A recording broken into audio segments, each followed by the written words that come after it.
오늘은 말씀이 주시는 선한 영향력, 이란 제목으로 말씀 상고합니다. 하나님의 말씀은 악한 자를 선한 자로, 불의한 자를 의로운 자로, 더러운 자를 거룩한 자로 만드시는 이런 선한 영향력이 있다 하는 겁니다. 그래서 말씀을 통해 사람을 죄에서 구원해서 하나님의 사람으로 변화시키고 또 영원한 하나님의 사랑을 받도록 이렇게 말씀은 사람을 사랑하고 구원하신다는 겁니다. 그렇기 때문에 이 말씀은 사람들에게 어떤 선한 영향력을 주시는가를 오늘 설명을 했어요. 세 가지로 선한 영향력을 주십니다. 첫째는 1절부터 6절에 보면 사람들을 초청하여 변화시키신다 그랬어요. 하나님 말씀은 완벽하다 그랬는데 여기 집을 7기둥으로 졌다. 이 말은 집을 7기둥으로 졌다는 말은 이 집이 기둥이 7개라고 하는 것은 완전한 집이다. 그러니까 하나님의 말씀은 완전해서 그 말씀이 이제 사람들을 초청하는데 어떻게 초청하느냐. 여기 2절에 보니까 여기 풍성한 잔치를 열고 초청한다 이렇게 말씀했어요.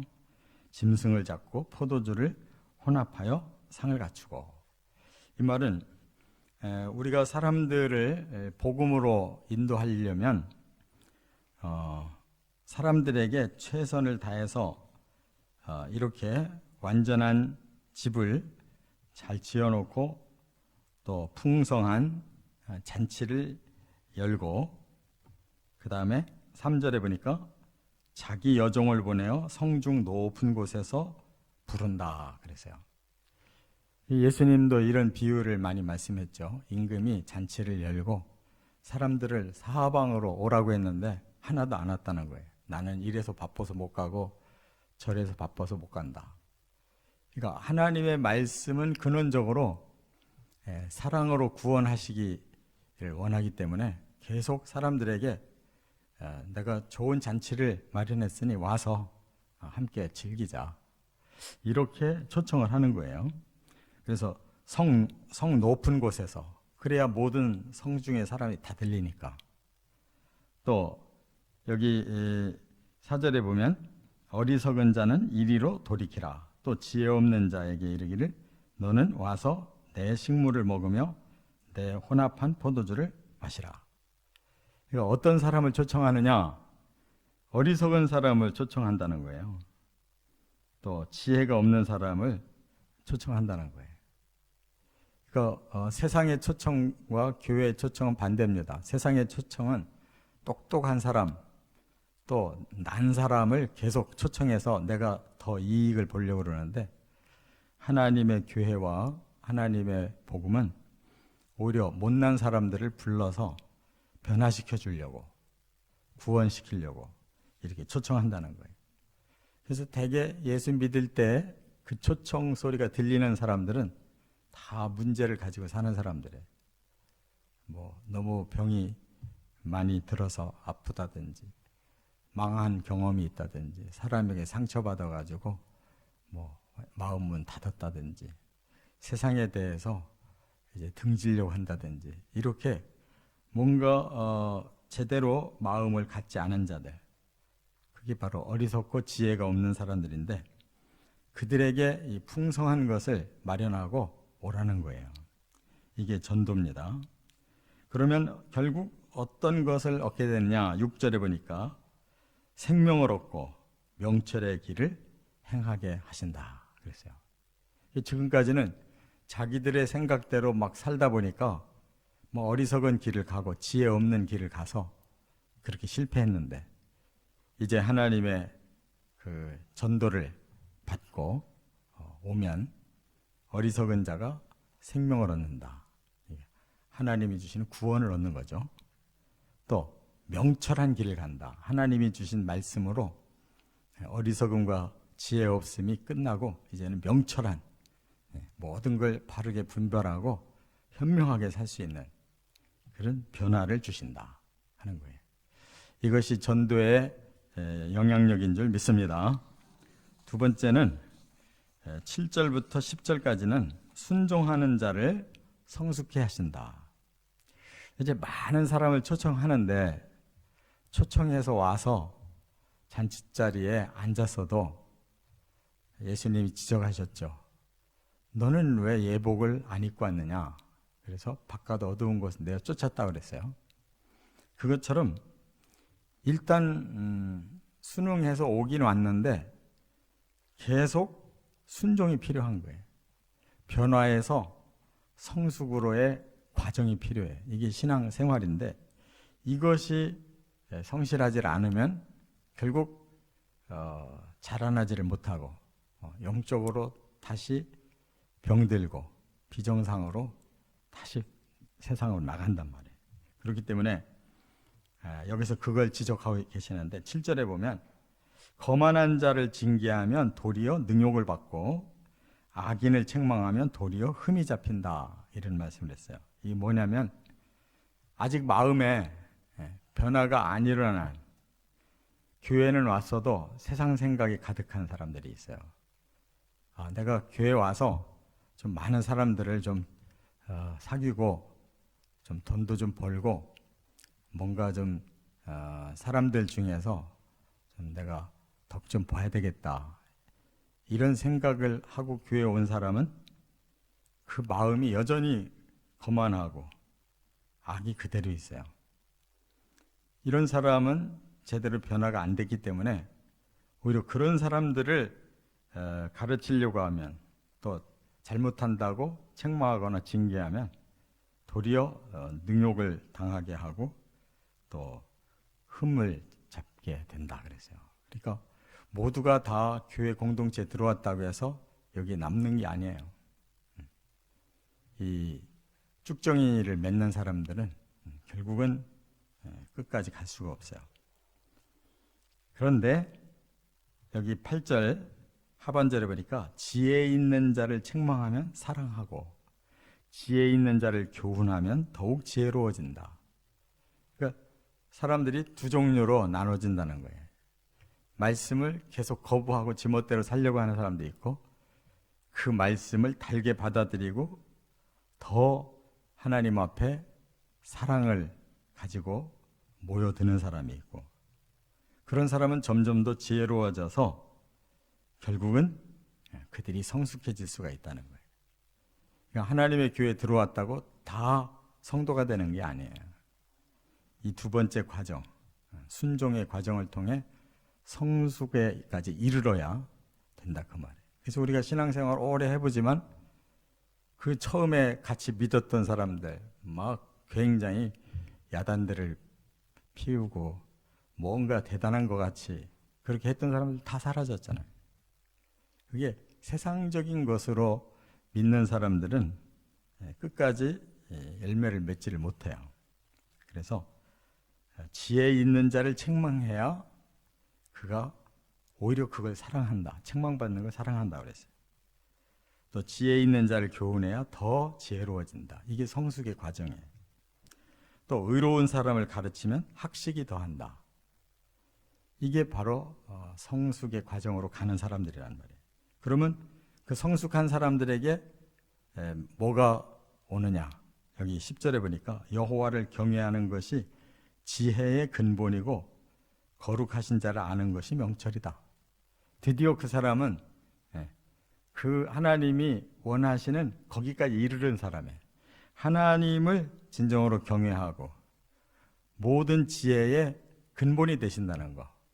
거기까지 깨달으면 하나님이 최고죠. 모든 것을 다 하나님 중심으로 맞춰서 살고 그야말로 영혼 몸이 성숙해지는 거예요. 여기까지 순종해 나가야 될 줄 믿습니다. 끝으로 세 번째는 이제 11절, 12절에 보면 유익한 열매를 맺게 하신다 그랬어요. 열매를 맺어야 돼요. 벼가 잘 자라서 익었는데 열매를 거두지 못하면 소용없잖아요. 그 막판에 뭐 태풍 왔다고 다 넘어지면 소용없잖아요. 열매를 거둬서 곡간까지 드려야 되는 거예요. 그렇기 때문에 이 땅에서 그게 끝나는 게 아니잖아요. 신앙생활은 하나님 나라에서 결론이 나는 거예요. 자꾸 이 땅에서 결론을 내려고 하면 복되게 살다가 복되게 가기는 한 것 같은데 과연 저분이 천국 갔을까?